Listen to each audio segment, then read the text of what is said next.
क्या आपने कभी सोचा है कि हम जो पूजा करते हैं, उपवास रखते हैं या बड़ों के पैर छूते हैं, ये सब सिर्फ दिखावा है या इसके पीछे कोई गहरा लॉजिक है? आज की भागदौड़ भरी जिंदगी में हम अक्सर इन रीति रिवाजों को पुरानी सोच कहकर छोड़ देते हैं।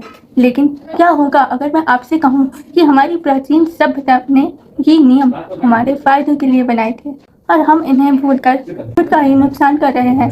जानने के लिए वीडियो को अंत तक जरूर देखें और सब्सक्राइब कर लीजिए। हमारे धर्म को अक्सर सनातन धर्म कहा जाता है, लेकिन इसका असली मतलब क्या है?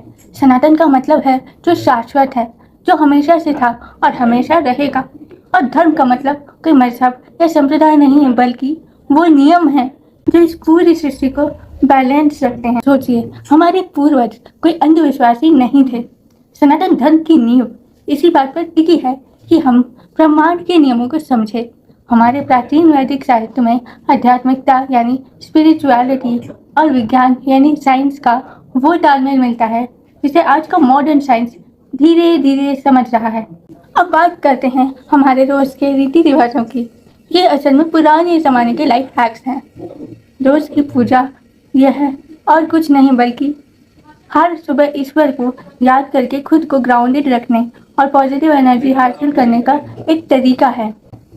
आज की दुनिया व्रत और अमावस को इंटरमिटेंट फास्टिंग कहकर अपना रही है, लेकिन हमारे पूर्वजों ने इसे व्रत का नाम देकर हमारे शरीर को डिटॉक्सिफाई करने और मन को अनुशासित करने का जरिया बनाया। तीर्थ यात्रा और त्योहार ये आपके मेंटल हेल्थ के लिए रीसेट बटन की तरह हैं, जो आपके फोकस को रोजमर्रा के तनाव से हटाकर जीवन के उच्च लक्ष्यों की ओर ले जाते हैं। लेकिन यहाँ आता है एक कड़वा मोड़। समय के साथ इनमें से कुछ रीति रिवाजों का असली मतलब खो गया।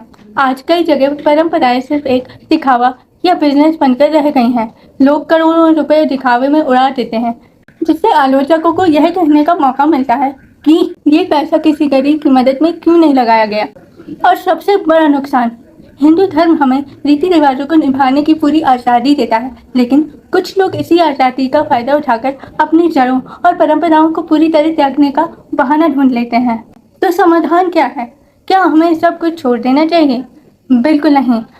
अगर पानी में गंदगी आ जाए तो पानी को नहीं फेंकते, उसे फिल्टर करते हैं। ठीक वैसे ही हमें इन परंपराओं में आए भ्रष्टाचार और दिखावे को दूर करना है। हमें अपनी प्राचीन सभ्यता की उस बुद्धिमत्ता को दोबारा अपनाना होगा जो वैज्ञानिक सोच पर आधारित थी। ये रीति रिवाज ही हैं जो हमें हमारे अतीत, हमारे परिवार और समाज से जोड़कर रखते हैं। अगर हम इन्हें पूरी तरह छोड़ देंगे तो हम पहचान के संकट यानी आइडेंटिटी क्राइसिस में खो जाएंगे।